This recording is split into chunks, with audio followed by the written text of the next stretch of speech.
Communist party का 25वां महाअधिवेशन हमने चंडीगढ़ में करने का निर्णय लिया। चूँकि हम देख रहे हैं देश और दुनिया के हालात मजबूर करते हैं आज कि चर्चा किया जाए कि समाज किस तरफ जा रहा है, दुनिया के आर्थिक हालात किधर को जा रहे हैं और दुनिया में क्यों कर फिर से फासीवाद, नाज़ीवाद जैसी ताकतें सिर उभार रही हैं। पंजाब हमने इसलिए भी चुना कि पंजाब का हिंदुस्तान के आज़ादी के आंदोलन में बहुत बड़ा रोल रहा है।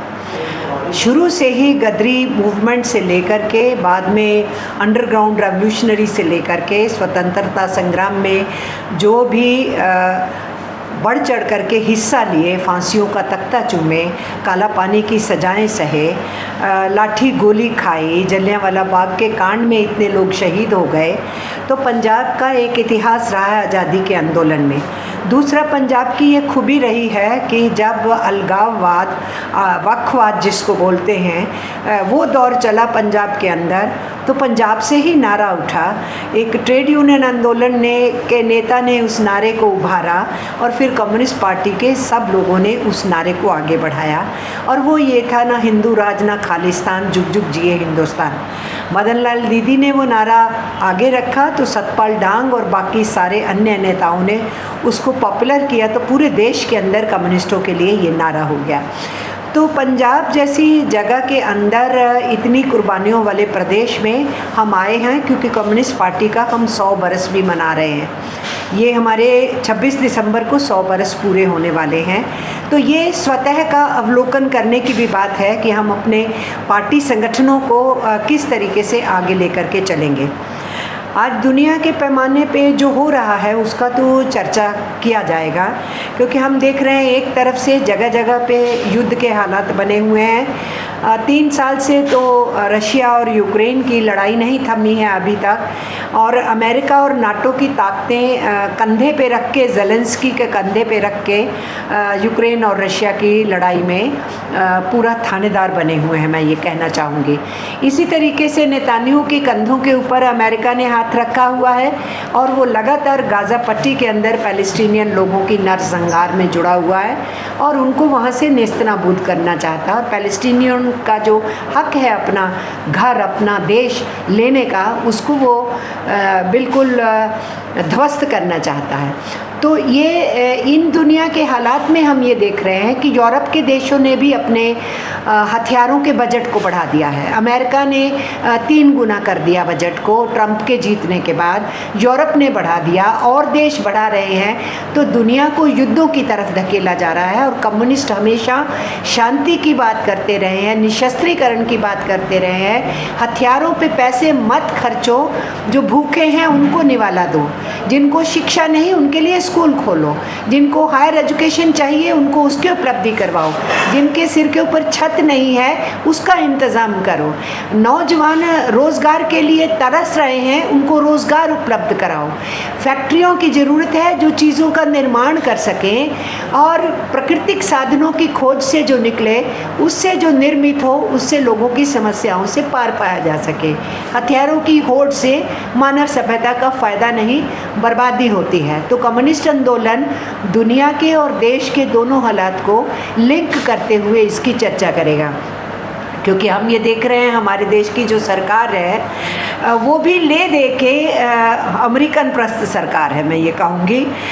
ट्रंप ने इतनी बार बेइज्जती कर दी हिंदुस्तान की, 40 बार उसने बोल दिया कि मैंने ट्रेड की धमकी दे करके युद्ध रुकवा दिया, और हिंदुस्तान और पाकिस्तान ने अभी घोषणा भी नहीं की सीज़ फायर की और ट्रंप उसकी घोषणा करते रहे। इतना ही नहीं, जले पे नमक छिड़का उन्होंने और 50% का टैरिफ, 25% टैरिफ, फिर 25% का जुर्माना। कि आज की दुनिया के हालात में कोई देश ये नहीं तय कर सके कि तुमने तेल कहाँ से खरीदना है, अब्रक कहाँ से खरीदना है, दुनिया का और माल कहाँ से खरीदना है और किन को बेचना है। उसके अंदर भी अमेरिका तय करेगा कि आप किसी देश से तेल ले सकते हो या नहीं ले सकते हो। तो इस तरीके से जो अमेरिकन राष्ट्रपति ने धमकियां दी, हमारे देश की सरकार कुछ नहीं बोली। हमारे देश की सरकार इजराइल के प्रश्न और पैलेस्टाइन के क्वेश्चन के ऊपर भी इज़राइल के साथ खड़ी हुई दिखती है। उसी हालात में दुनिया के हालात और देश के हालात दोनों को लिंक करते हुए हम देखेंगे, जैसे दुनिया में असमानता बढ़ रही है, पूरी दुनिया में केवल 5 कंपनियां हैं जो कुल धन दौलत के आधे हिस्से की मालिक हैं। और अपने देश की हम बात करें तो हमारे जो अडानीज, अंबानीज, टाटाज, बिरलाज, ये थोड़े से जो खरबोपति घराने हैं, ये 1% ऊपर की आबादी हमारी कुल धन दौलत के 40% को कब्जा किए बैठी है। और हमारी 70 करोड़ के करीब जो आबादी है उसके हिस्से हमारी कुल धन दौलत का 3% भी नहीं आता है। तो उस असमानता को हम झेल रहे हैं।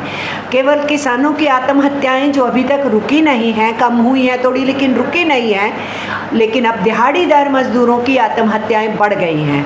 हमारे जो अनएम्प्लॉयड बेरोज़गार यूथ है उनकी आत्महत्याएं बढ़ गई हैं। तो देश के हालात में इस असमानता से, गरीबी और मुफलिसी से हताश लोग अपनी जान ले रहे हैं और हमारे देश की सरकार अपने मित्रों को, अडानीज और अंबानी को पूरा मदद पहुंचाने में जुटी हुई है।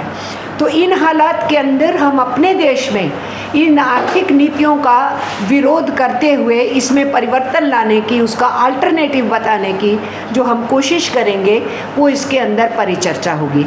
हमारा गांव का बहुत बड़ा संकट है, हमारी खेती संकट में है, इसलिए हमारा किसान संकट में है। किसान संकट में है तो खेत मजदूर संकट में है। और जो पूरी की पूरी अर्थव्यवस्था होती है गांव की, उसमें जिस को जो रोज़गार मिलता है, तो अगर अर्थव्यवस्था वहाँ चौपट हो रही है तो उनके भी बुरे हालत हैं। उसकी वजह से हमारे मज़दूरों का अपने घरों से पलायन हो रहा है। उसकी पलायन के चलते हुए शहरों की तरफ दौड़ हो रही है। शहरों में भी उसको काम नहीं मिल रहा है, मनरेगा का काम घटाया जा रहा है, शहरों में काम मिलता नहीं है। ऐसे हालात में हमारी सरकार जानती है कि उसकी प्रसिद्धि ख़त्म हो रही है जो उसने शुरू में नारे दे के उठाई थी। इस वक्त लोग उनसे परेशान हैं, तो इस परेशानी से मुकाबला कैसे करना है, चुनाव कैसे जीतना है, तो उन्होंने जितनी संस्थाएं हैं हमारी जनवादी संस्थाएं, उन संस्थाओं का सत्यानाश किया है। मैं ये कहूँगी उनके अंदर अपने चहेते लोगों को बिठा करके अपनी पॉकेट में बिठाने की उनको कोशिश की है। सब संस्थाओं को सरकार ने अपने हिसाब से मनमानी से इस्तेमाल किया है। अब तो इलेक्शन कमीशन को भी नहीं छोड़ा है, उसकी बनत इस किस्म से की है कि जैसे वो उनकी जेब की चीज़ हो, बीजेपी का ही एक अंग हो। और उसके चलते हुए हमारी वोटिंग सिस्टम के अंदर बहुत हेरा फेरी हुई, काउंटिंग में बहुत हेरा फेरी हुई। अब चुनाव चोरी के इनके ऊपर इल्ज़ाम लग रहे हैं। अब बिहार के अंदर जो SIR है उसको टोटल वोटरों की वोट ही ख़त्म करने के स्वरूप में देखा जा रहा है। और यहाँ तक बोल दिया गया कि जो अप्रवासी मजदूर हैं, तुम जहाँ गए हो वहाँ वोट डाल लेना। वहाँ उनकी वोट कैसे बन जाएगी? वोट तो वहीं बनेगी जहाँ उनका घर परिवार है। तो ये सब कुछ जो देश में चल रहा है, ये एक किस्म का हमारे जनवाद को ख़त्म करने की कोशिश है। इंडियन कॉन्स्टिट्यूशन पे हमला है, हिंदू मुस्लिम फिसाद को बढ़ाते रहते हैं, गौ हत्या के नाम के ऊपर कितनों के तो कत्लेआम हो चुके, और सरकार दूसरी तरफ झांकती है। लोग जो भी भीड़ बन करके, भीड़ तंत्र बन के हमारे देश के जनवादी हकों को छीनने की पूरी प्रयास कर रहे हैं। तो ले दे के ये सरकार चूँकि जानती है ये चुनाव नहीं जीत सकती है, अगर ये जनता के प्रश्नों के जवाब देने लगे तो ये जीत नहीं सकती है। इसीलिए या हिंदू मुस्लिम फिसाद में बनाए रखो, या इनको भाषा में फंसाए रखो, उस विवाद में उलझाए रखो, और वो सब होने से भी नहीं हो रहा है तो वोटें ही नहीं बनने दो, और जिनकी बनी है उनकी वोट छीन लो, उनकी वोटों को काट दो। इस सारे दौर में हिंदुस्तान है तो कम्युनिस्ट पार्टी इन सारे प्रश्नों के ऊपर चर्चा करेगी। उनमें कमीशंस भी बिठाए जाएंगे, उन कमीशंस में और गहराई से चर्चा होगी। और दुनिया के हालात को देखते हुए पैलेस्टाइन के लोगों के साथ एकजुटता जाहिर करने के लिए एक स्पेशल सेशन करेंगे हम 22 तारीख को। जिस दिन हमारी रैली है वो तो पहले रोज़ में है, लेकिन अगले रोज़ में जो हमारे सेशन शुरू होंगे रेगुलर, तो उसमें एक स्पेशल सेशन पैलेस्टाइन को डिवोटेड होगा।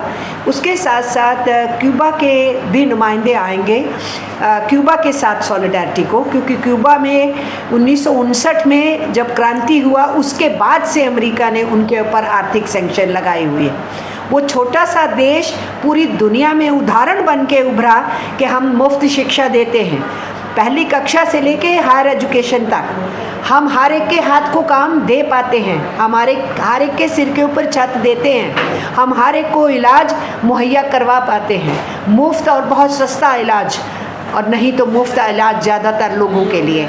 तो उस क्यूबा को कुचलने के लिए अमेरिका ने कोई कसर कभी नहीं छोड़ी है। पूरी दुनिया के देश क्यूबा के साथ हैं, लेकिन अमेरिकन हुकूमत और इजरायली हुकूमत हमेशा क्यूबा के प्रस्ताव के ऊपर वीटो कर देते हैं, क्योंकि ये दोनों देश खिलाफ हैं। तो हमने सोचा कि हमारे पार्टी के महाधिवेशन में हम क्यूबा के लोगों को सलाम कहना चाहेंगे कि उन्होंने अपनी क्रांति की इतने वर्षों तक रक्षा की है और आज भी वो दुनिया के लिए उदाहरण बने हुए हैं। वो हमारा स्पेशल सेशन होगा, पूरे देश भर से लोग आ रहे हैं और 800 से ज़्यादा प्रतिनिधि होंगे। नाटक कर्मी भी आएंगे, केवल पंजाब के ही नहीं, बाहर से भी आएंगे एंटरटेनमेंट के लिए भी और कुछ इनकलाबी संदेश देने के लिए भी। और हमें बड़ी उम्मीद है कि हमारी रैली भी बहुत शानदार होगी।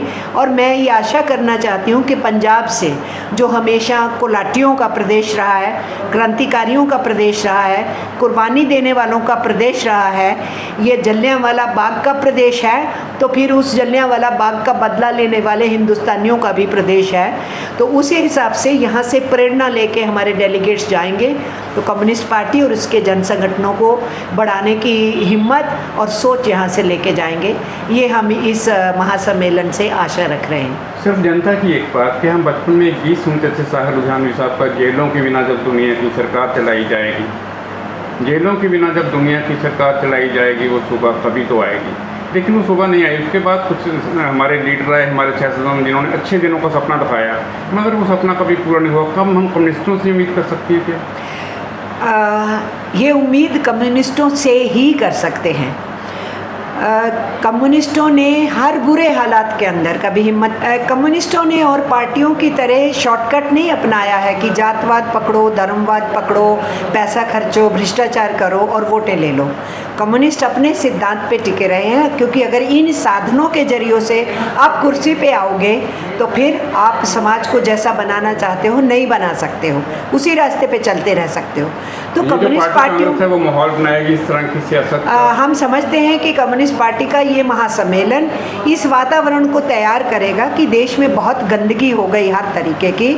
अगर देश को फिर से स्वतंत्रता सेनानियों के सपनों की दिशा में लेके जाना है तो फिर कम्युनिस्ट पार्टियों के रास्ते के अलावा और कोई रास्ता नहीं है।